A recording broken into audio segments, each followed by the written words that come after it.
ताने देने वाला जीजा। कई दामाद तो बेटी जैसे होते हैं, लेकिन कई ऐसे भी होते हैं जो सोचते हैं कि जिस घर की बेटी से उनकी शादी हुई है वो उस घर के मालिक बन गए हैं। ऐसी ही कहानी है रोहन की, जिसकी शादी होती है रिया से। एक दिन रोहन रिया के मायके जाता है। ओहो, कितनी गर्मी लग रही है। ड्राइंग रूम में एसी नहीं लगा है क्या? रिया का भाई ऋत्विक जवाब देता है, नहीं जीजाजी, ड्राइंग रूम बहुत बड़ा है ना, तो कूलर ही अच्छा काम करता है यहाँ। वाह, इंजीनियर बन गए तुम तो। बड़े कमरों में एसी नहीं लगता। रहोगे गवार के गवारी। चलो, बाकी लोग कहाँ हैं घर के? रोहन बैठे में पानी लाती है। माँ मंदिर गई थी और पापा दुकान गए। वैसे भी हम लोग आज अचानक आ गए ना यहाँ पर। हाँ, कोई बात नहीं, बैठो। साले साहब आप भी बैठो। और बताओ, दिन भर हवा हवाइया ही रहते हो या जमीन पर कुछ काम वाम भी करते हो? वैसे बुरा न मानना, तुमको देखा होता पहले ना तो तुम्हारी दीदी से कभी शादी ही ना करता। ऋत्विक को इस बात का बुरा लगता है, लेकिन वो बिना कुछ कहे वहाँ से चला जाता है। तभी वहाँ रोहन की सास आ जाती है। रोहन उनको देखते ही खड़ा हो जाता है।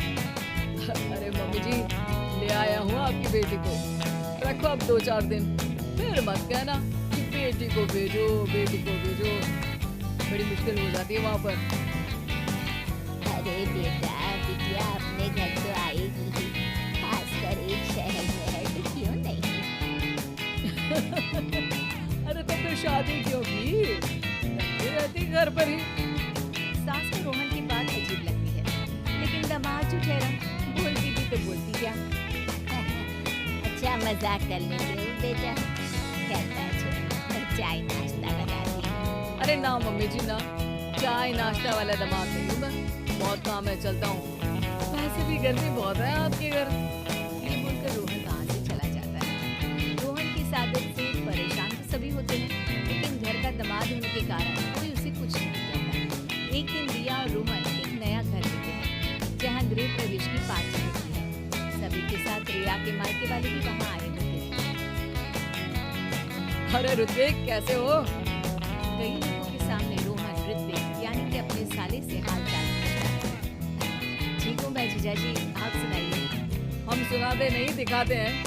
देख रहे हो ना इस आलीशान मकान को? अकेले के दम पर खरीदा है, तुम्हारी तरह नहीं। बाइक उठाई और हो गए हवा हवाई। ऋत्विक गुस्सा आ जाता है। तभी वहाँ रिया आ जाती है। रिया भाई की बेइज्जती देखकर सभी के सामने कहती है, मेरा भाई देश के सबसे अच्छे कॉलेज से इंजीनियरिंग कर रहा है, अभी वो छोटा भी है। जब आपकी उम्र तक आएगा तो जरूर इससे भी अच्छा करके खाएगा। ये बोलकर रिया अपने भाई को लेकर चली जाती है।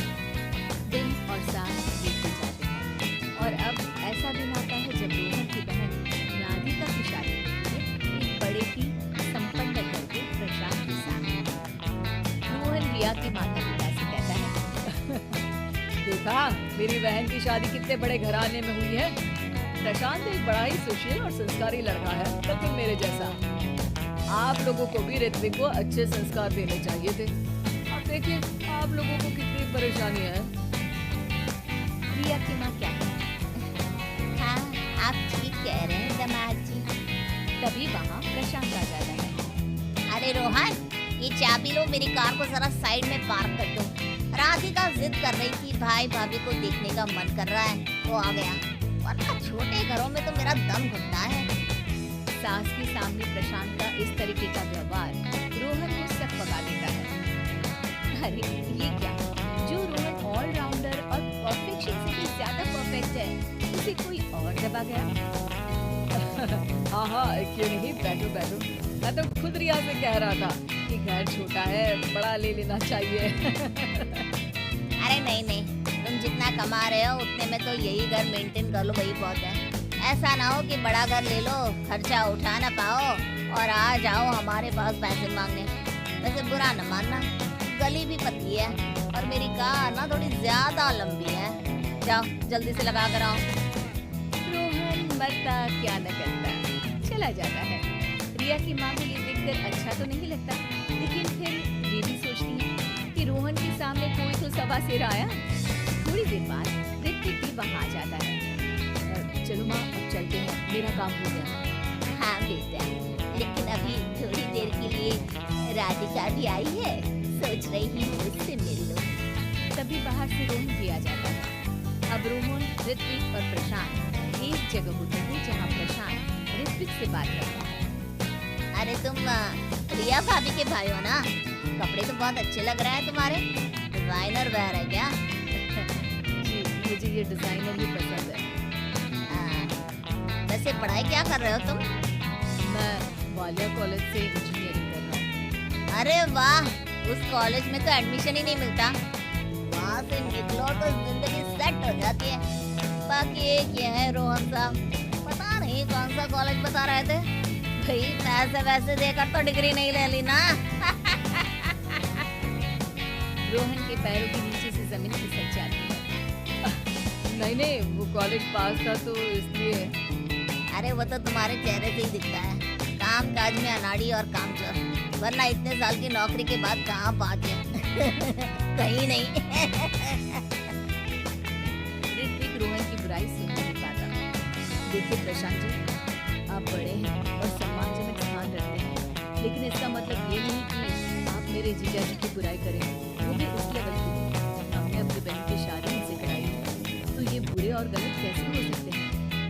रोहन ऋत्विक की बात सुनकर आंखों में आंसू भर देता है। रोहन, मुझे माफ कर दो। यही व्यवहार मैं तुम्हारे साथ भी करता आया हूँ, लेकिन उस दिन तुमने मेरे सम्मान की सोची। जीजा जी और प्रशांत जी, एक बात बताता हूँ, जिस घर में आपकी शादी होती है वो आपको अपने जिगर का टुकड़ा देते हैं, तो उनसे तो बड़ा आपके जीवन में कोई हो ही नहीं सकता। वो आपका सम्मान करते हैं ताकि आप उनकी बेटी को प्यार